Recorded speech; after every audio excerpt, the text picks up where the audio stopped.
स्वागत है दोस्तों। हिंदी साहित्य के चुनिंदा प्रश्नों की तीसरी सीरीज में आज हम सभी कुछ महत्वपूर्ण प्रश्नों को यहाँ पर देखेंगे जो परीक्षाओं की दृष्टि से बहुत इम्पॉर्टेंट है। ये सारे प्रश्न परीक्षाओं में बार बार पूछे भी गए हैं, उन्हीं का इसमें कलेक्शन आपको दिखेगा। आप सभी हमारे टेलीग्राम चैनल को भी ज्वाइन कर सकते हैं, व्हाट्सएप चैनल को भी डिस्क्रिप्शन में जा करके आप देखेंगे तो लिंक आपको मिलेगा, ज्वाइन कर लीजिएगा। जो भी PDF होगा वो सारे आपको मिल जाएंगे। शुरुआत करते हैं। पहला प्रश्न, तुलसीदास के प्रामाणिक ग्रंथों की संख्या कितनी है? ऑप्शन है 8, 10, 12, 20। तो इसका जो सही उत्तर है वह है 12। तुलसीदास जी के प्रामाणिक ग्रंथों की संख्या 12 है। यह RPSC कॉलेज लेक्चरर के एग्जाम में 2014 में पूछा भी गया है। आगे देखते हैं कि तुलसीदास जी के बारे में। कि तुलसीदास जी का जन्म सन 1532 ईस्वी में बांदा जिले के राजापुर नामक ग्राम में हुआ था। इनके प्रमुख ग्रंथों की बात करें तो रामचरितमानस प्रबंध काव्य है, अवधी बोली में लिखा गया है और इसमें कुल 7 कांड हैं। बरवय रामायण मुक्तक शैली में लिखा गया है, अवधी बोली में, इसमें भी 7 कांड हैं और यह बरवय छंद में लिखा गया है, इसलिए इसका नाम बरवय रामायण है। गीतावली जो गीति काव्य है ब्रज भाषा में लिखी गई और इसमें 7 कांड हैं। आप इन रचनाओं के साथ साथ रचनाओं के प्रकार कि प्रबंध हैं कि मुक्तक हैं कि गीति काव्य हैं और उनकी बोलियां, जिन बोलियों में वो लिखी गई हैं, उन्हें जरूर ध्यान में रखिएगा। परीक्षाओं में पूछ लिया जाता है कि बरवय रामायण किस बोली में लिखी गई है, या रामचरितमानस की भाषा कौन सी है, कवितावली की भाषा कौन सी है। तो इस तरह के प्रश्न बनते हैं। तो इस दृष्टि से ये कलेक्शन आपके सामने है, आप इन्हें नोट कर लीजिएगा। कवितावली मुक्तक प्रकार का है और इसकी भाषा ब्रज भाषा है और इसमें भी 7 कांड हैं। तो कुल शुरुआती 4 रचनाओं में आप देखेंगे कि 7 कांड हैं इनमें। तो ये भी प्रश्न बनता है कि तुलसीदास की कितनी रचनाओं में 7 कांड आए हैं। तो 7 कांड इन चारों रचनाओं में हैं, आप इन्हें कैटेगराइज कर लीजिएगा। 2 अवधी बोली में हैं, 2 ब्रज भाषा में हैं। विनय पत्रिका तुलसीदास जी की बहुत प्रसिद्ध है, यह गीति काव्य है और इसकी भाषा ब्रज है। दोहावली मुक्तक प्रकार का है और यह भी ब्रज भाषा में है। रामाज्ञा प्रश्न मुक्तक शैली की है अवधी भाषा में और यह एक ज्योतिष ग्रंथ है, रामाज्ञा प्रश्न। तो इसे आप ध्यान में रखिएगा, रामाज्ञा प्रश्न ज्योतिष ग्रंथ है। रामलला नहछू अवधी लोकगीतों की शैली पर रचा गया है। ये इनके कुछ प्रसिद्ध ग्रंथ थे जिन्हें आप ध्यान में रखिएगा। और महत्वपूर्ण तथ्यों में हम देखते हैं कि रामचरितमानस को लिखने में तुलसीदास जी को 2 वर्ष 7 महीना और 26 दिन लगे। आगे एक प्रश्न और जो बनता है रामचरितमानस से कि रामचरितमानस के जो 7 कांड हैं उनके क्रम क्या हैं। इन क्रम को भी आप देख लीजिएगा, पूछ लेता है अयोध्या कांड किस क्रम पे है, अरण्य कांड किस क्रम पे है। तो पहला कांड जो है वह बाल कांड, दूसरा अयोध्या कांड, तीसरा अरण्य कांड, चौथा किष्किंधा कांड, फिर 5वां सुंदर कांड, फिर 6वां लंका कांड और अंतिम उत्तर कांड है। आपको कवितावली में भी उत्तर कांड मिलेगा जिसमें कि उस दौर की जो विभीषिका थी, महामारी थी, जो भी अत्याचार थे, कलयुग का प्रभाव था, उसका वर्णन उसमें मिलेगा।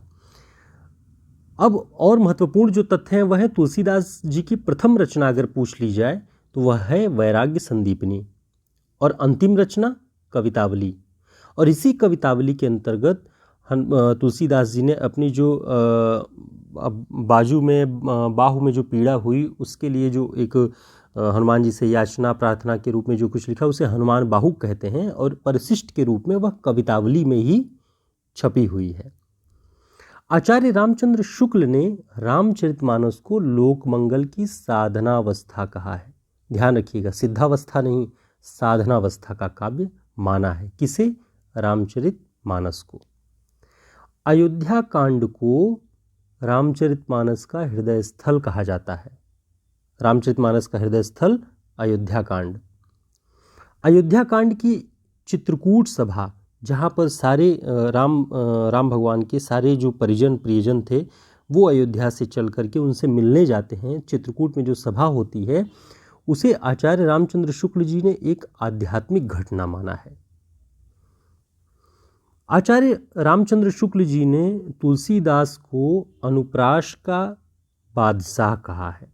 बच्चन सिंह और लाला भगवान सिंह ने इन्हें रूपकों का बादशाह कहा है। नाभादास ने इन्हें कलिकाल का वाल्मीकि कहा है। ग्रियर्सन ने इन्हें बुद्ध देव के बाद सबसे बड़ा लोकनायक माना है। ये बहुत इम्पोर्टेंट है और आपको इन्हें ज़रूर याद रखना चाहिए, परीक्षाओं में ये पूछे जाते हैं।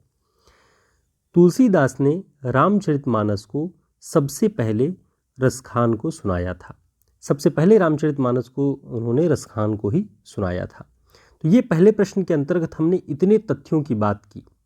मित्रों, चैनल को सब्सक्राइब कर लीजिएगा और वीडियो अगर आपको अच्छा लगे, पसंद आए और आपके लिए उपयोगी हो तो लाइक ज़रूर करिएगा और अपनी राय भी बताइएगा कमेंट में। अगला प्रश्न हम देखते हैं कि आचार्य रामचंद्र शुक्ल ने रीतिकाल का प्रथम आचार्य किसे माना है। ऑप्शन है केशवदास, भूषण, जसवंत सिंह, चिंतामणि। तो आचार्य रामचंद्र शुक्ल जी ने चिंतामणि को रीतिकाल का प्रथम आचार्य माना है। अब चिंतामणि के बारे में थोड़ी सी बात और जान लेनी चाहिए जो बहुत ज़रूरी है। चिंतामणि जी रसवादी आचार्य थे। इनकी गणना रीतिबद्ध कवियों में होती है। ठीक, चिंतामणि जी की गणना रीतिबद्ध कवियों में होती है और ये रसवादी आचार्य हैं, ये आपको ध्यान होना चाहिए। मतीराम और भूषण चिंतामणि जी के छोटे भाई थे। चिंतामणि जी की जो प्रसिद्ध रचना है वह है कविकुल कल्पतरु। ये बहुत प्रसिद्ध रचना चिंतामणि जी की है, कविकुल कल्पतरु। डॉक्टर नगेंद्र रीतिकाल का प्रथम आचार्य केशवदास जी को मानते हैं। अभी शुक्ल जी चिंतामणि को मानते हैं और नगेंद्र जो हैं वो रीतिकाल के प्रथम जो आचार्य हैं उन्हें केशवदास जी को मानते हैं। अगला प्रश्न है, ये प्रश्न कई बार पूछा जा चुका है परीक्षाओं में। ऋतु वर्णन करने वाले कवियों में सर्वश्रेष्ठ कौन कहे गए हैं। ऑप्शन है सेनापति, गंग कवि, केशवदास, बनारसीदास। इसका सही उत्तर है सेनापति। सेनापति ऋतु वर्णन करने वाले कवियों में सर्वश्रेष्ठ कहे गए हैं। अब सेनापति के बारे में भी जान लेते हैं। सेनापति ब्रज भाषा के कवि थे। इनका जन्म 1589 ईस्वी में 1589 में हुआ। शुक्ल जी ने लिखा है कि ये बड़े ही सहृदय कवि थे। ऋतु वर्णन तो इनके जैसा और किसी श्रृंगारी कवि ने नहीं किया। इसी पंक्ति के आधार पर यह प्रश्न बना है, तो आप इसे भी ध्यान रखिएगा कि यह पंक्ति किसने कही है। सेनापति के बारे में आचार्य रामचंद्र शुक्ल जी ने। सेनापति जी की दो रचनाएं प्राप्त होती हैं। पहला कवित्त रत्नाकर, इसमें रामकथा का वर्णन है। दूसरा काव्य कल्पद्रुम, यह रीति ग्रंथ माना जाता है। अभी ऊपर हम लोगों ने देखा कविकुल कल्पतरु चिंतामणि जी की रचना थी और यहाँ पर हम देख रहे हैं सेनापति जी की रचना है काव्य कल्पद्रुम। तो कन्फ्यूज़न न हो, आप दोनों रचनाओं को बहुत अच्छे से देख लीजिएगा। इन सारे पॉइंट्स के आप नोट्स बना लीजिएगा तो बेहतर होगा। कहीं आप नोट डाउन करेंगे तो आपको आसानी होगी। अगला प्रश्न, कबीर दास के काव्य में विद्यमान भावात्मक रहस्यवाद की झलक का कारण क्या है। भावात्मक रहस्यवाद की झलक का कारण क्या है। ऑप्शन है वेदांत का प्रभाव, सूफी सत्संग का प्रभाव, अन्योक्ति का प्रभाव, ज्ञान मार्गी चिंतन का प्रभाव। इसका जो सही उत्तर है वह है सूफी सत्संग का प्रभाव।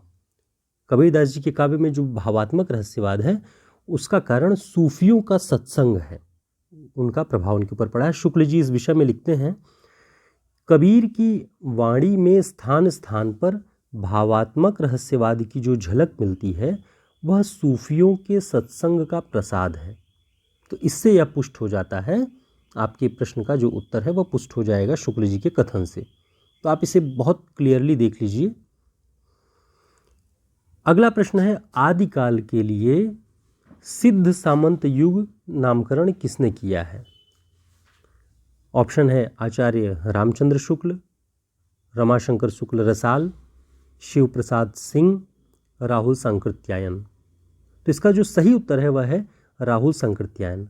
आदिकाल के लिए सिद्ध सामंत युग नामकरण राहुल सांकृत्यायन जी ने दिया। देख लेते हैं कि और लोगों ने क्या नामकरण किया आदिकाल का। बीज वपन काल महावीर प्रसाद द्विवेदी जी ने कहा है। वीरगाथा काल आचार्य रामचंद्र शुक्ल जी ने कहा है। चारण काल ग्रियर्सन ने कहा है। आदिकाल हजारी प्रसाद द्विवेदी जी ने कहा है। प्रारंभिक काल मिश्र बंधुओं ने कहा है। आचार्य शुक्ल जी के अनुसार आदिकाल का जो समय है वह संवत 1050 से 1375 तक है। तो ये बहुत महत्वपूर्ण तथ्य आपको 5 प्रश्नों के माध्यम से कई सारे अन्य तथ्य भी प्राप्त हुए हैं। उम्मीद है आपको यह वीडियो पसंद आया होगा और ये सारे पॉइंट्स आप ध्यान में रखिए, परीक्षाओं में ये आपको बहुत उपयोगी होने वाले हैं। और एक सूचना ये है कि आप टेलीग्राम चैनल, व्हाट्सएप ग्रुप को भी ज्वाइन कर लीजिए ताकि आसानी हो आपको PDF प्राप्त करने में। और दूसरे प्लेलिस्ट में लगभग सभी कवियों और रचनाकारों के ऊपर अलग अलग वीडियो हमने बनाए हुए हैं, तो आप उन पर जा कर के सारे पॉइंट्स वहाँ पे पढ़ सकते हैं। बहुत धन्यवाद।